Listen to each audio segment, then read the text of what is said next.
ბიძინა ივანიშვილმა დღეს პასუხი საერთაშორისო პრესაში გამოქვეყნებული სტატიების შესახებ არსებულ კითხვებსაც გასცა. საქართველოს ახალი ხელისუფლების წინააღმდეგ სტატია ამჯერად ვაშინგტონ პოსტში ქვეყნდება. ქვეყნის მთავრობა არასწორ კურსს ირჩევს, ასე ქვია სარედაქციო წერილს, სადაც საქართველო უკრაინასთან არის შედარებული.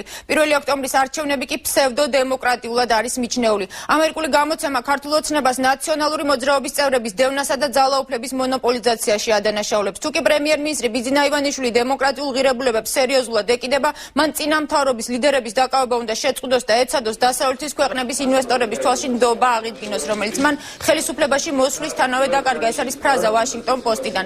ამავე სტატიაში ნახსენებია ბიძინა ივანიშვილის გადადებული ვიზიტი შეერთებულ შტატებში, სანამ ის ოპოზიციის დაპატიმრებას აგრძელებს და ძალაუფლების მონოპოლიზებას ცდილობს. საქართველოს ლიდერის ვიზიტი ვაშინგტონში მისასალმებელი არ უნდა იყოს, წერს ვაშინგტონ პოსტი. კრიტიკას უკვე უპასუხა საქართველოს პრემიერ-მინისტრმა. ბიძინა ივანიშვილის სტატიაში ნაციონალური მოძრაობის მიერ დაქირავებული ლობისტების კვალს ხედავს და სააკაშვილის გუნდს პასკვილების წერაში ადანაშაულებს.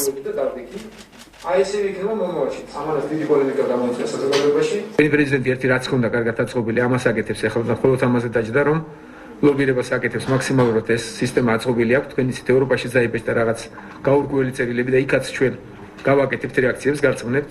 ვაშინგტონ პოსტანაც მაია პანჯიკიძე ახლა ამერიკაშია და ალბათ მოხდება დაკავშირება. არაობიექტურ ინფორმაციას აქვეყნებს, ჩვენ აქაც რეაგირებას გავაკეთებთ და დაუკავშირდებთ ამ გაზეთს და მოვიტყოთ პასუხს. რის საფუძველზე გააკეთა ეს დასკვნები.